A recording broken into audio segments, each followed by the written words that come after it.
छात्रों के हित में प्रशांत जी ने आंदोलन किया, संघर्ष किया, जेल तक जाने की नौबत आई तो उससे भी पीछे नहीं हटे। लेकिन जब छात्रों की एक समिति ने तय किया कि अब इसको हम लोग न्यायिक तरीके से इस लड़ाई को आगे बढ़ाएंगे, और न्यायिक लड़ाई में आपको पता होगा कि हमारे पार्टी के ही प्रदेश उपाध्यक्ष YV गिरी जी, जो बहुत सीनियर एडवोकेट हैं, उन्होंने अपनी सेवा इस संदर्भ में दी और मजबूती से केस को लड़ा। ये बात ज़रूर है कि आज की डेट में हाईकोर्ट ने उस याचिका को खारिज कर दिया है, लेकिन हम लोगों ने हार नहीं मानी है। न्यायिक संघर्ष हमारा जारी रहेगा। छात्रों के साथ बैठ कर के चर्चाएं चल रही हैं। ऑर्डर शीट का जो ऑफिशियल कॉपी होता है उसका वेट किया जा रहा है। हम लोग इस मामले में आगे सुप्रीम कोर्ट जाने पर भी विचार कर रहे हैं। इस पूरे मुद्दे को हम लोग न्यायिक तरीके से अंजाम तक पहुंचाने की तैयारी में हैं। प्रशांत जी की अपनी राजनीतिक यात्रा अभियान उनका अपनी जगह है, लेकिन इस मुद्दे पे पार्टी का जो संघर्ष है उसको YV गिरी जी न्यायिक तरीके से पूरी तन्मयता के साथ, पूरे समर्पण के साथ देख रहे हैं। मतलब यूपीएससी के छात्र ये कह रहे थे कि सदन में इस मुद्दे को उठाना चाहिए। आपके सदन में एक MLC भी है, इस मुद्दे को क्यों नहीं उठाया गया? देखिए, मैंने कहा कि पार्टी की जो एक नीति बनती है किसी मुद्दे पर, जैसे इस मुद्दे पर तय हुआ कि हम इसे न्यायिक संघर्ष के जरिए, हमने सड़क पर संघर्ष किया। हमारी पार्टी के हमारे सर्वोच्च नेता प्रशांत किशोर जी ने सबसे ज़्यादा संघर्ष किया इस मुद्दे पर। कोई पार्टी का नेता सड़क पर इस तरीके से नहीं उतरा, धरने पर नहीं बैठा, हमने वो संघर्ष किया। लेकिन उस संघर्ष के बाद यह नीति बनी, इसको हम लोग न्यायिक तरीके से उठाएं। रह गई बात सदन में उठाने की, तो सदन में क्या होता है कि बहुत बार आपका कोई क्वेश्चन पुटअप किया हुआ हो, आपका कोई मुद्दा पुटअप किया हुआ हो, लेकिन बीच में कई ऐसे मुद्दे आ जाते हैं जिस पर हंगामा हो जाता है, सदन ठप हो जाता है, तो मुद्दा वहाँ पे उठ के नहीं आ पाता है। लेकिन इस बात को लेकर के हम लोग स्पष्ट हैं कि इस मुद्दे को, यानी BPSC का जो 70th एग्जामिनेशन था, इसको हम न्यायिक तरीके से जहाँ तक संभव होगा लड़ेंगे। हम लोगों ने हार नहीं मानी है। छात्रों के साथ हम बैठेंगे। ऑफिशियल ऑर्डर कॉपी आने के बाद हम लोग इस पर सुप्रीम कोर्ट जाने के लिए भी तैयार हैं। अमित जी, आपने PM सही बात है, यहाँ शिक्षा की कोई ये नहीं है, फैसिलिटी नहीं है। सारे हमारे बच्चे, बिहार के बच्चे में टैलेंट बहुत है, टैलेंटेड बहुत है, लेकिन यहाँ व्यवस्था नहीं रहने के कारण वो हमारे बिहार से बाहर जा रहे हैं और वहाँ नाम रोशन कर रहे हैं पढ़ कर वहाँ का। उसी तरह रोजगार, जब बच्चे बाहर जाएंगे, बाहर पढ़ेंगे, बाहर शिक्षा लें तो रोजगार भी बाहर ही करने लगते हैं।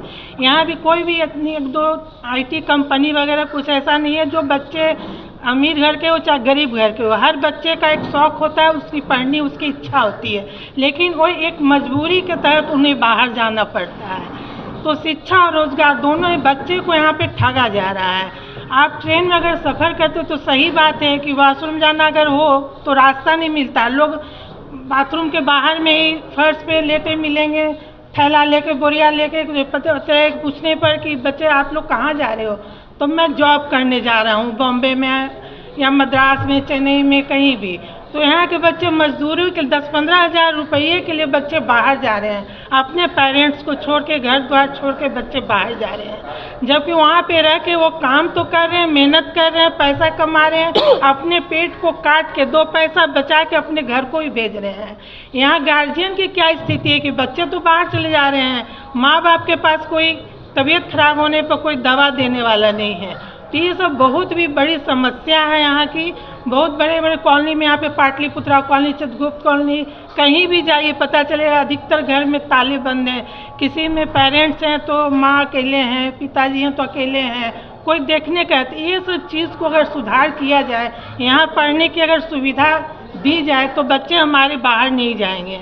उसे स्लम एरिया के बच्चे लोग जो कि पैसा के बिना, अभी हम कल गोसाई टोला स्लम एरिया में मैं गई थी, घूमने गई थी, वहाँ बिहार बदलाव रैली के बारे में मैंने गई थी, वहाँ घुमा, देखा कि बच्चे, छोटे छोटे बच्चे हैं, वो कूड़ा करकट कचरे से खेल रहे हैं, पढ़ने की कोई ये नहीं है। जो बड़ी लड़कियां थी उन्हें पढ़ने नहीं आ रही है कि क्या लिखा हुआ पम्पलेट में क्या ही है, तो उनको बताना पड़ा, समझाना पड़ा।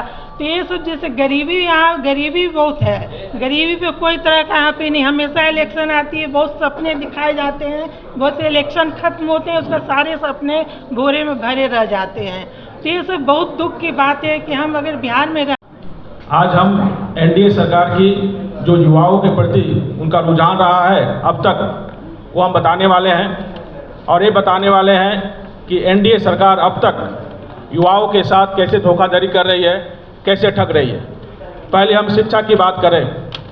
आप लोगों को पता होगा कि बिहार राज्य सबसे जुआ वाला राज्य है पूरे पूरे भारत में 58% युवा बिहार में रहता है। लेकिन आप जब गाँव में जाएंगे, देहातों में जाएंगे, वहाँ पे देखेंगे पूरा गांव युवा विहीन है। वहाँ का युवा वहाँ नहीं मिलेगा। वृद्ध पुरुष मिलेंगे, महिलाएं मिलेंगी, वहाँ बच्चे, छोटे छोटे बच्चे मिलेंगे, लेकिन युवा नहीं मिलेगा। क्यों? या तो पढ़ाई के लिए या रोजगार के लिए मजबूरन अपने प्रदेश को छोड़ के दूसरे प्रदेश में जाता है। ये इसलिए जाता है कि इतने सालों में अपने युवाओं के लिए हमने ऐसी व्यवस्था नहीं की कि अपने राज्य में रह करके शिक्षा प्राप्त कर सके, चाहे वो गरीब का बच्चा हो, चाहे अमीर का बच्चा हो। अगर गरीब का बच्चा हो तो शिक्षा के लिए बाहर जाता है, और जब वो बाहर जाता है, वहाँ पढ़ाई करता है, वहीं सेटल हो जाता है, फिर लौट करके बिहार में नहीं आता है। अगर बिहार में आएगा भी तो उसके लिए यहाँ पे बिहार में कोई व्यवस्था नहीं है। अब गरीब का बच्चा है, 17-18 साल का होता है, कोई स्किल नहीं सीखता है, क्योंकि शिक्षा व्यवस्था हमारे यहाँ अच्छी नहीं है। आप लोगों को पता होगा कि इतनी बात कहते हैं कि शिक्षा पे इतना खर्च हो रहा है, इतना खर्च हो रहा है। अभी बजट आया है 60,000 करोड़ रुपया। अभी जो बजट आया है शिक्षा पर 60,000 करोड़ रुपया आया है। आप लोग बता दीजिए 5 लड़के पूरे बिहार से गिन के लाइए कि जो अच्छे कंपटीशन इस पढ़ाई से पढ़ के निकले हो, एक भी नहीं निकलेगा। और हम लोग कहते हैं कि बिहार एक ऐसा प्रदेश है जिसमें सबसे ज़्यादा IAS IPS निकलते हैं। आप लोगों को बता दें, जो IAS IPS निकल रहे हैं वो बिहार से पढ़ के नहीं निकल रहे हैं। हालांकि वो बिहार के लड़के हैं, दूसरे राज्यों में जाते हैं, वहाँ पे ट्यूशन लेते हैं, वहाँ पे कोचिंग लेते हैं। आप मुखर्जी नगर चले जाइए, वहाँ पे दिल्ली में पढ़ाने वाला बिहारी, पढ़ने वाला बिहारी, वहाँ से पढ़ के वो IAS IPS वगैरह निकालते हैं, IIT निकालते हैं। हम ऐसी व्यवस्था नहीं कर पाए कि जो पढ़ने वाला बिहारी, पढ़ाने वाले बिहारी इस राज्य में पढ़े तो इसकी अर्थव्यवस्था ऊंचा हो। ऐसी व्यवस्था नहीं कर पाए। और आपको बता दूं, जो बिहार राज्य है 89% लोग गाँव में निवास करते हैं, और वहाँ की स्कूल की स्थिति ऐसी है कि वहाँ के 70% तक, 65 से 70% तक लड़के लड़कियाँ 9वीं 10वीं 11वीं 12वीं पढ़ने के बाद ड्रॉप आउट हो जाते हैं। जानते हैं क्यों?